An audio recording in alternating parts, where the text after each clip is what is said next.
Hi, I'm Alan Rose. Welcome to the first WordFest on Zoom for 2021. We thought this year would never get here, did we? The pandemic forced us to suspend our monthly in-person WordFest gatherings, but going to Zoom also allowed us to move around Southwest Washington. And tonight, we're going to the foothills of the Lewis River Valley in Clark County, then down to Cathlamet in Wahkiakum County, and then back to Longview in Cowlitz County. So now it gives me great pleasure to welcome our first presenter tonight, an outstanding writer, an enthusiastic promoter of our literary community, and just an all-around wonderful human being, Alan Rose. Hey, welcome to WordFest. Thanks, it's great being here. I love WordFest. I never miss a program. Well, that's good to hear, and congratulations. Your newest novel, As If Death Summoned, has just been published. Tell us about it. It's about the AIDS epidemic, and Amble Press, an imprint of Bywater Books, released it on World AIDS Day, December 1st, 2020, right in time for the 40th anniversary of the epidemic. It was 1981 when what we now call AIDS, acquired immune deficiency syndrome, started appearing in the United States. The story is set primarily in Portland, Oregon. Yes, the book takes place over one night in a hospital waiting room in 1995, where the narrator is keeping a vigil for a friend who is in the ICU. As he maintains this vigil, there are a series of flashbacks of the narrator's experience of the epidemic. The narrator is alone, as he says, just me and several dozen ghosts. As the story unfolds, one of the questions is which friend is in the ICU? Though I got the sense that this vigil the narrator is keeping is for himself as well. That's very astute and I think accurate, for at this point, he's burnt out after working on the front lines of the epidemic for the past 10 years. Although he himself is not infected, he counts himself among the living dead. The narrator lived in Melbourne, Australia for 10 years with his partner, Gray, who is deceased when the book opens. After Gray's death, the narrator returns home to Portland and works at a community AIDS organization. I noticed you never named the narrator. That was intentional. The narrator is symbolic. He's like the unknown soldier in wars, representing all the stories that were never told. And there were many. By the time the story takes place in 1995, more than 300,000 Americans had already died of AIDS, most of them gay men. Forward reviews called your novel, I quote, as heartwarming and hope-giving as it is heartbreaking. I was pleased to read that the reviewer found it heartwarming and hope-giving as well as heartbreaking, because I feared that people would think, oh, an AIDS novel must be a real downer. But I think it's very life-affirming. I expected the heartbreak. I was surprised at the humor. I included a lot of humor because there was a lot of humor amid the grief and loss, undying humor in the face of death.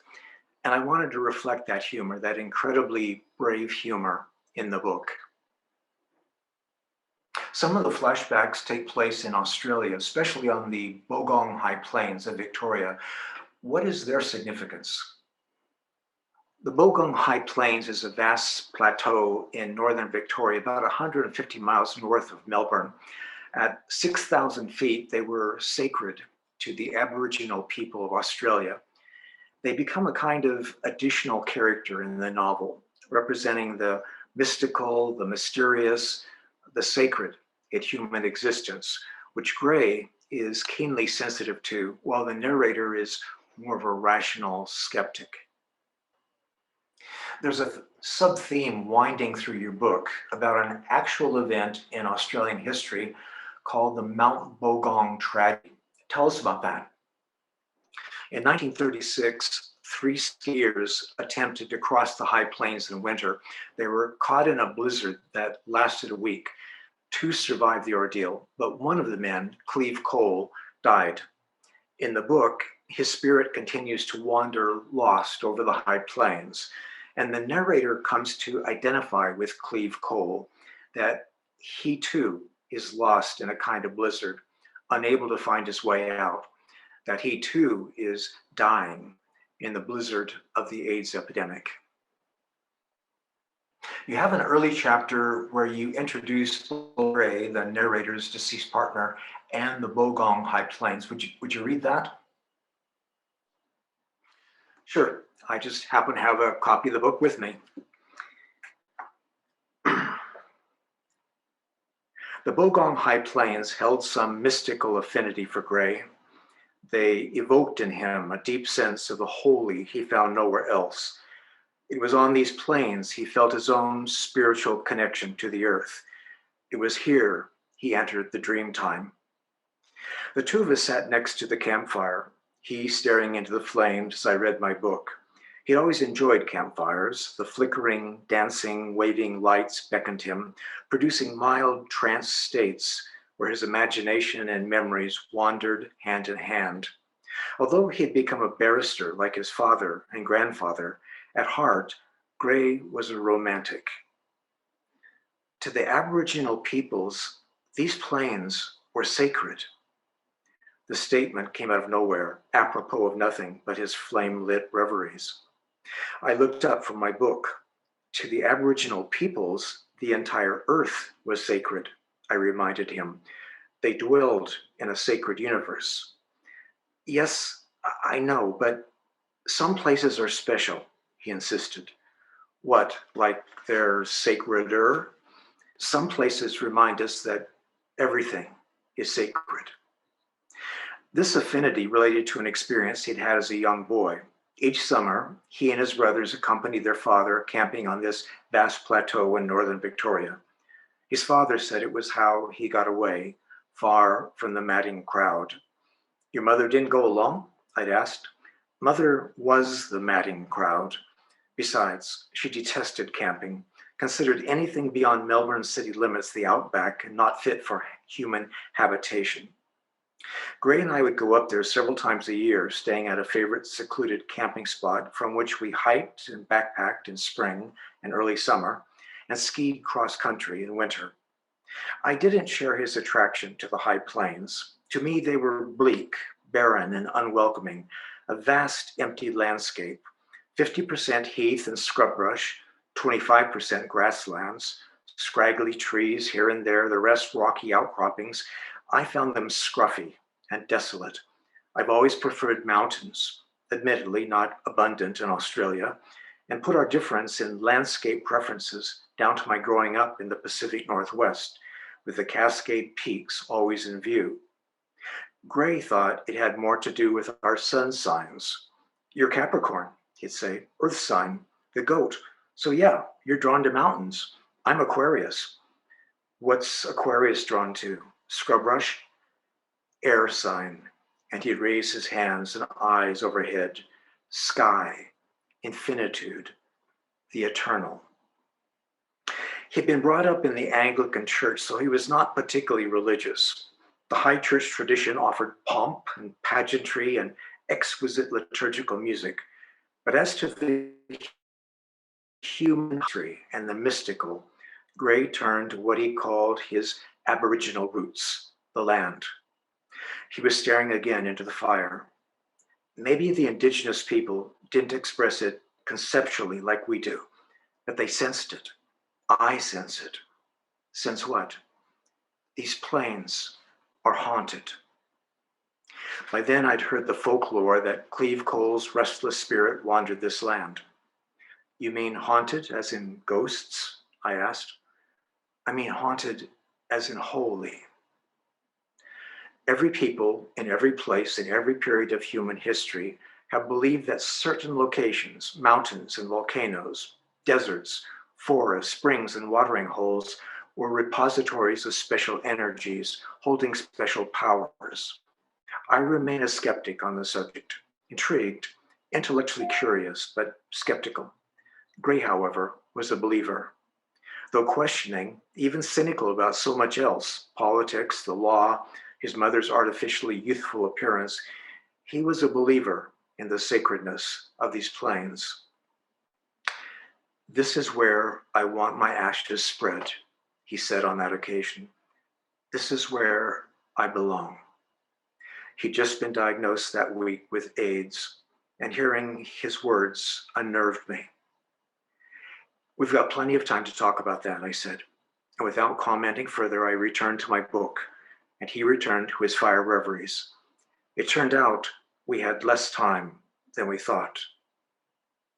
It was several weeks after arriving back in the States that I began to have recurring dreams of the Bogong High Plains.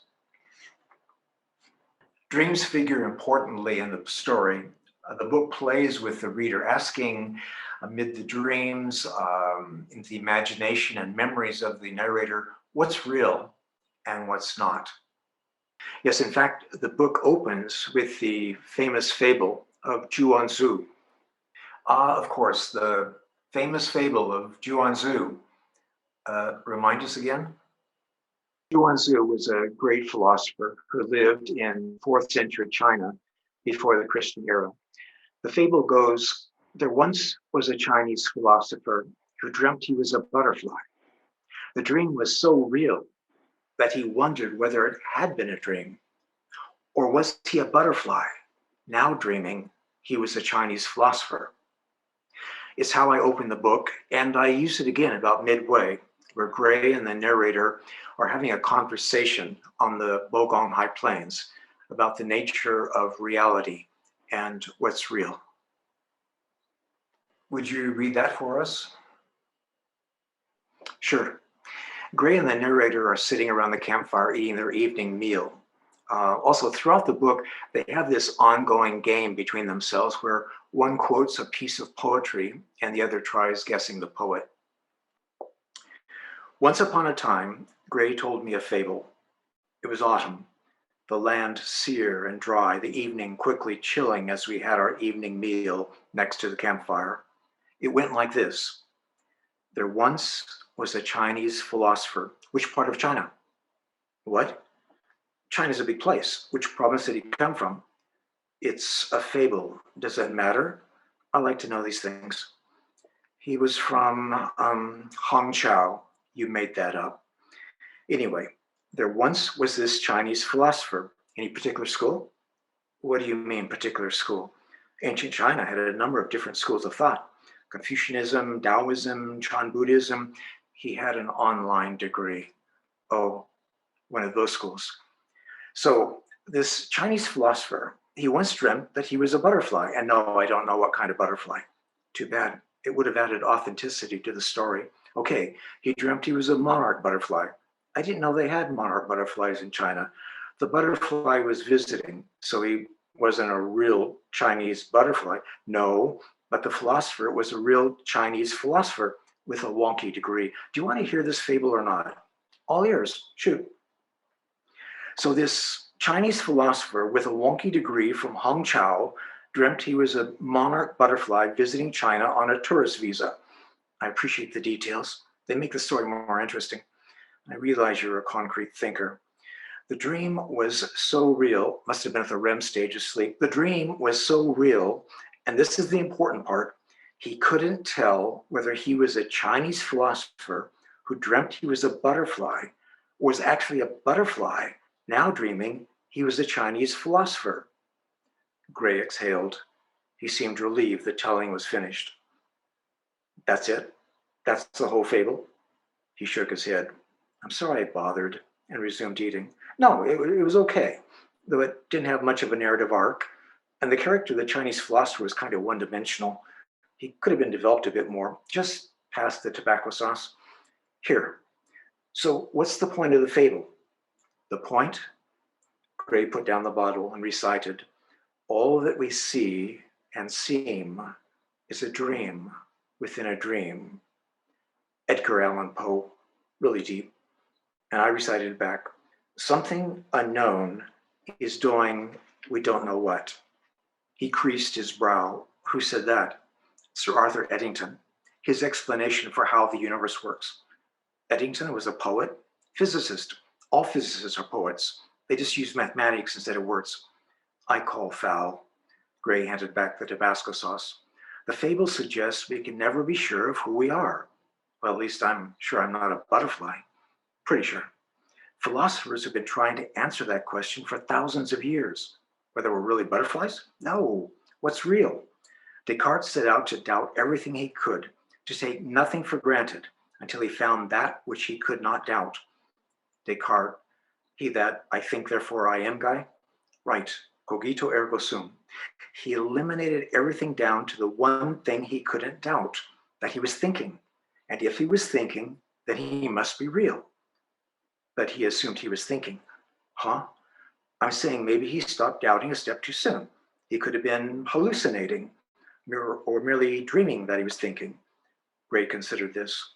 Okay, but either way, it's still proof that he exists. What? I hallucinate, therefore I am? Doesn't seem as persuasive an argument.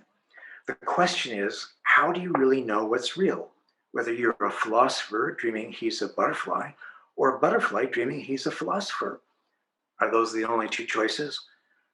For the purposes of this discussion, yes. Then I'd rather be a philosopher. With tenure. He sighed. I think we're losing the point here. Remind me again? That we can't ultimately know what's real. This, right now, could all simply be a dream I'm dreaming. But if you're in the dream, how would you ever know whether it's a dream? Gray erupted in excitement. Exactly. That's the whole point. Brilliant.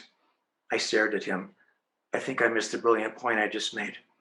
That we can't tell whether we're really dreaming or not. This may all be a dream I'm having, and you're just part of it. You're suggesting I'm not real? That I'm part of your dream? Could be. He looked at me expectantly. Great. If this is your dream, you do the dishes, and I'll dream I'm reading a book. With a grim smile, he leaned over, kissed me on the cheek, and took my empty plate. Look, I'll do the dishes. You are so lucky to have me. I know, though it may only be a dream. Read your book. What's strange is that now, years later, my time in Australia does seem more like a dream than a memory. A dream where I was lucky to have Gray. Well, good luck with the book. You're having a book signing event this Saturday, January 16th, at the Merc in downtown Longview from 1 to 4 p.m. Yes, properly masked, socially distanced. People can come anytime between 1 and 4. Paperbacks galore. We'll have copies of the book for sale at a discount of $17, and I will autograph them. And for people who have already bought a copy, they can bring them to the Merc for me to sign. Well, it was great talking with you. Likewise, I feel we have a lot in common. Thanks for inviting me.